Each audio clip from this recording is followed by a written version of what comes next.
অয়ন আসলে কে সেটা কেউই জানত না। তবে কেন জানি না, অয়ন নিজেও কাউকে কিছু বলতে চাইতো না।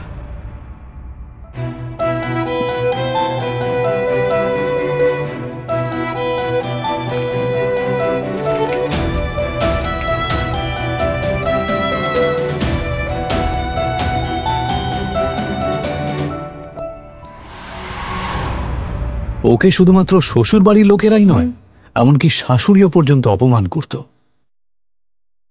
উনি রুষা আর অয়নের ডিভোর্সও করিয়ে দিতে চেয়েছিলেন।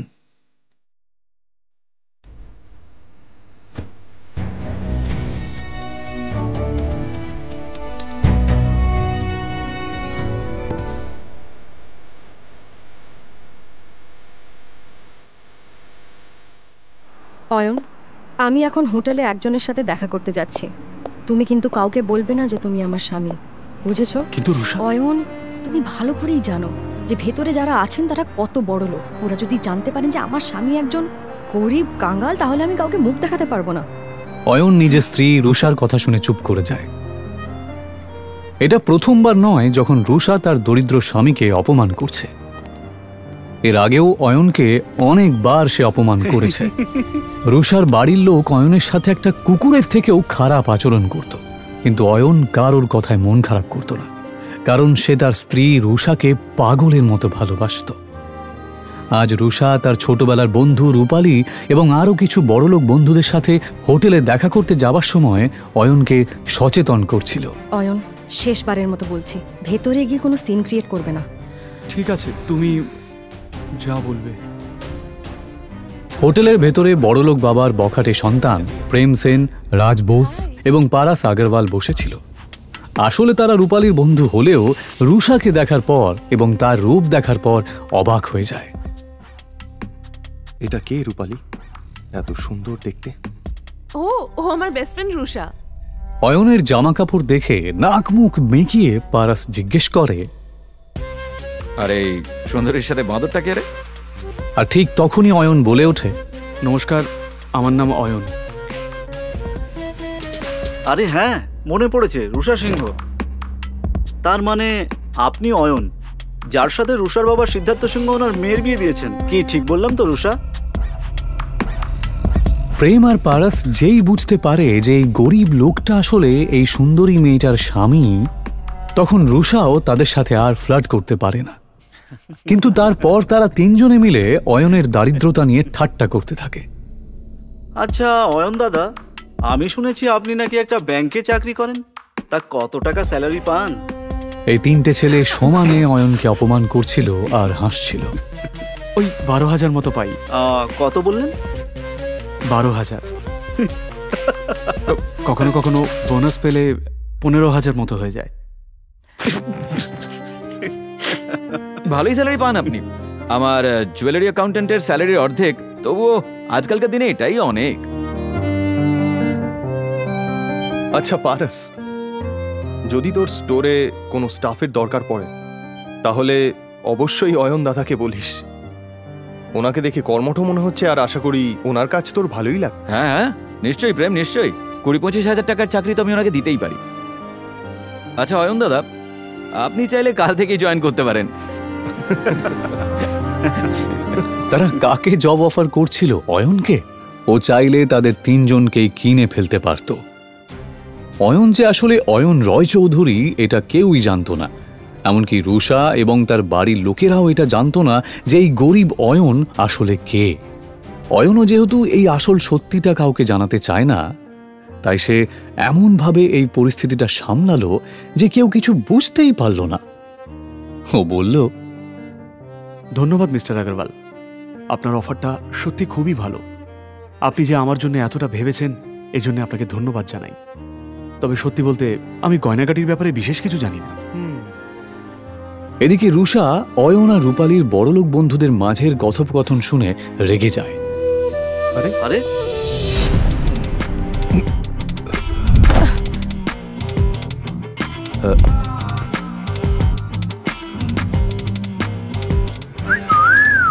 ওই লোকটার মুখ থেকে প্রচন্ড পরিমাণে মদের গন্ধ বেরোচ্ছিল।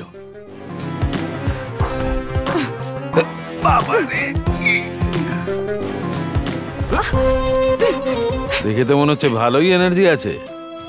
অসভ্য লোক, তোর সাহস কি করে হয় আমার সাথে সব কথা বলার? ছেড়ে দাও আমাকে। এই দাঁড়া দাঁড়া বলছি। কি বললি? আমি অসভ্য? আগে নিজেকে দেখ, বেশি নাটক করিস না, বুঝেছিস? ছেড়ে দে আমাকে। রুষা এবার কোনো কিছু না ভেবে লোকটার গালে একটা সপাটে চড় মেরে দেয়।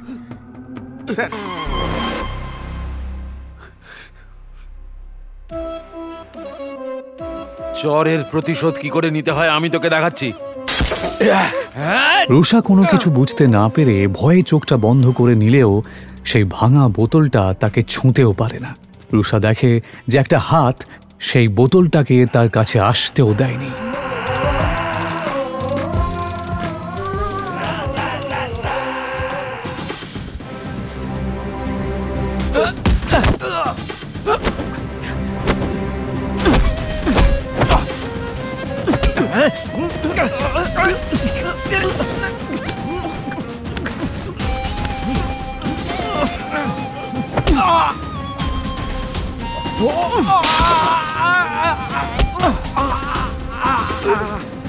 নেশার চোটে তোর মাথা খারাপ হয়ে গেছে।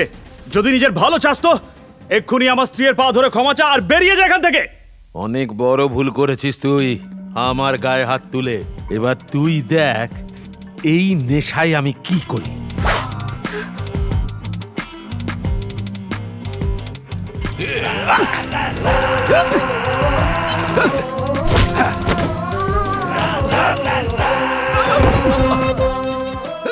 অয়নের এই আচরণ দেখে রুষা অবাক হয়ে যাচ্ছিল। সে বেচারি কিছুতেই এটা দেখে বিশ্বাস করতে পারছিল না। প্রেম সেন এবং রাজ বেদিও চিৎকারের আওয়াজ শুনে সেখানে দৌড়ে আসে। এই অসভ্য মাতালটা আমাকে একা পেয়ে আমার উপর জোর খাটানোর চেষ্টা করছিল। এটা শুনে প্রেম সেন রেগে যাবার ভান করে, কারণ ও রুষার মন জয় করতে চাইছিল। আর এই জন্যই সে পুরো বিষয়টা সামলানোর দায়িত্ব নিয়ে নেয়। আর নেবে নাই বা কেন? এই প্রাইড হোটেল তাদেরই পারিবারিক ব্যবসার অংশ। যে তোর সাহস কি করে হয় রুষার সাথে এরকম আচরণ করার? অসভ্য লোক কোথাকারে! লোকটাকে একটু বেশি মারছে। একটা জিনিস তো পরিষ্কার যে এই লোকটা শুধুমাত্র একজন মাতাল নয়।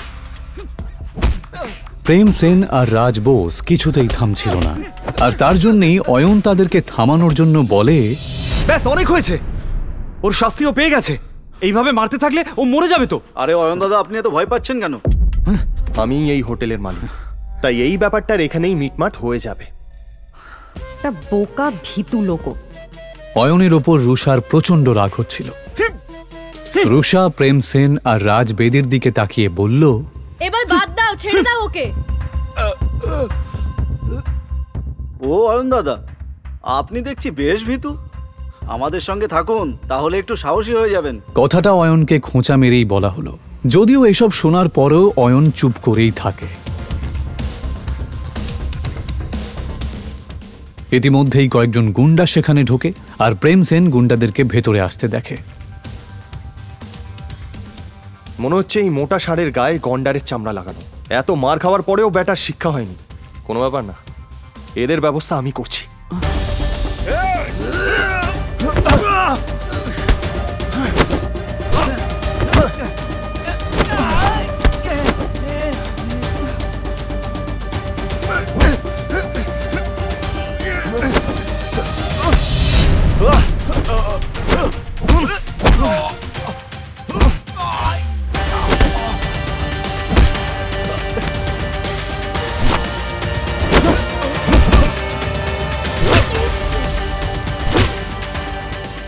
প্রেম সেন ভালোই মারপিট করতে জানত, কারণ ও কারাটেতে ব্ল্যাক বেল্ট ছিল।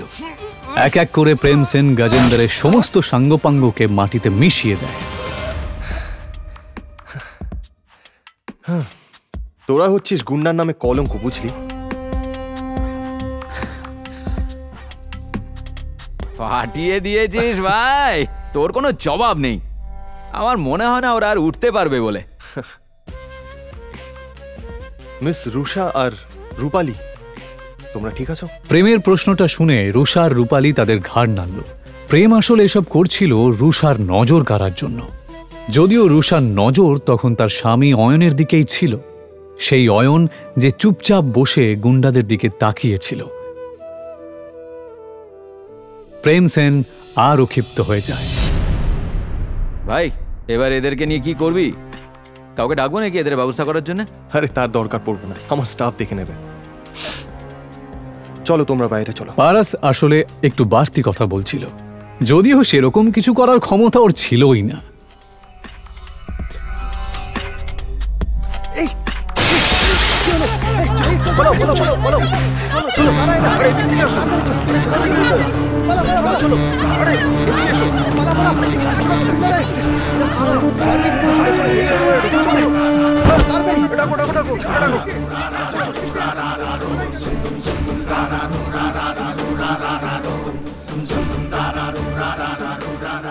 আচ্ছা, তোমাদের এত বেশি সাহস?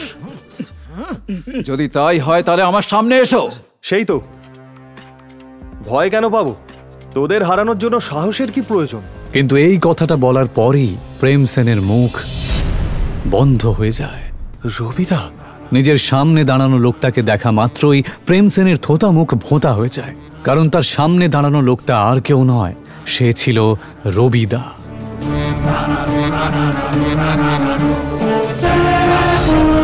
তাদের সবার লাল চোখ দেখে এটা বোঝা যাচ্ছিল যে তারা এখানে প্রেম এবং বাকি সবাইকে শেষ করতেই এসেছে। তাদের তিনজনের অবস্থাপন্ন পরিবারের লোকেরা সুরক্ষার ভয়ে যেই রবিদাকে টাকা পাঠায়, আজ সেই রবিদাকে সে খেপিয়ে দিয়েছে। এইমাত্র আমাকে কে চ্যালেঞ্জ করলো? দাদা, আমি তো ঠাট্টা করছিলাম, আমি জানতাম না ওখানে আপনি দাঁড়িয়ে আছেন। আমায় ক্ষমা করে দিন। ও, ঠাট্টা করছিলি বুঝি? হ্যাঁ, তা হতেই পারে, ঠাট্টা তো হতেই পারে। তাহলে একটা ঠাট্টা আমিও তোর সাথে করি। দাদা, এটা কথা বলে মীমাংসা করলে হয় না?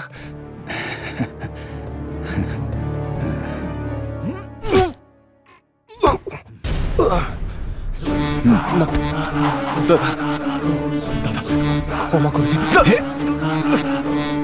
কি কেমন লাগলো আমার ঠাট্টাটা? এদিকে কারাটেতে ব্ল্যাক বেল্ট পাওয়া প্রেম মেঝেতে শুয়ে নিজের বুকে হাত দিয়ে জোরে চিৎকার করতে লাগলো। পারাস আর রাজ এটা দেখে অবাক হয়ে যাচ্ছিল। এসব দেখে ওরাও রবিদার পায়ে পড়ে প্রাণ ভিক্ষা চায়। হাসবি না দাদা।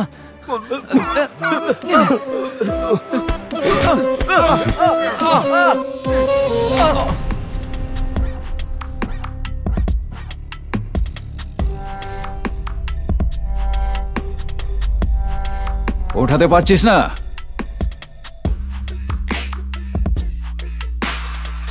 প্লে কর,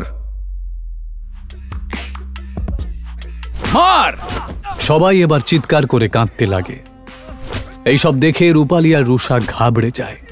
তারা দুজনেই কিছু বুঝতে না পারলেও রূপালী আর রুষা এটা ভালো করেই বুঝতে পারছিল যে এই ছেলেগুলোর জন্যে ওরা অনেক বড় একটা বিপদের মধ্যে পড়েছে। রবিদা নিজের চোখের সামনে এইরকম একটা নাটক দেখে খুব আনন্দ পাচ্ছিল। আমি এটা জানতাম যে ওই মোটা লোকটা শুধুমাত্র একজন মাতাল নয়, কিন্তু এটা আমি দুঃস্বপ্নেও ভাবিনি যে ওই মোটা লোকটা রবির পরিচিত। যাকে রুষাকে যতক্ষণ না কেউ কিছু করছে, আমি এসবের মধ্যে নাক গলাবো না। রবিদা বাকি তিনজনের দিকে না তাকিয়ে শুধুমাত্র এই বড়লোক বাবা মার বেকার তিন সন্তানকে মার খেতে দেখতে থাকে। এক মিনিট, এই শোন। হ্যাঁ দাদা। আগের হাত পা ভাঙবি, তারপরেও যদি এর মুখ বন্ধ না হয়। থামুন থামুন, এবার থামুন, অনেক হয়েছে। রুষা এই কথাটা বলা মাত্রই রবিদা আওয়াজটা যেই দিক থেকে আসছে সেই দিকে তাকায়। তারপর অয়ন রয় চৌধুরী। হতবাক হয়ে যায় সে নিজের চোখকে বিশ্বাসই করতে পারছিল না। সবাই চল এখান থেকে। রবিদার এই কথা শুনে সবাই অবাক হয়ে যায়। হঠাৎ অয়নকে দেখে রবিদা এভাবে পালিয়ে যায় কেন? রবিদা কি এর আগেও অয়নের মুখোমুখি হয়েছে? সে কি ওকে চেনে?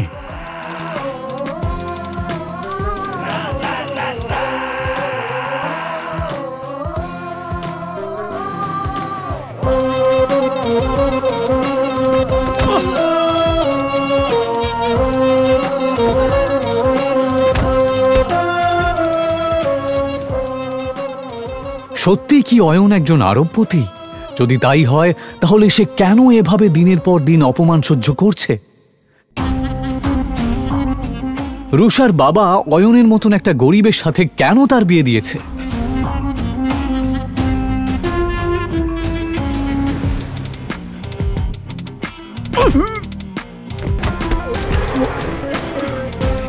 এই সমস্ত প্রশ্নের উত্তর জানতে হলে নিচে দেওয়া লিঙ্কে ক্লিক করে ইনস্টল করুন পকেট এফএম আর ফ্রিতে শুনুন গোটা বিশ্বে শোরগোল ফেলে দেওয়া এই অসাধারণ গল্প সিক্রেট শাহেনশাহ।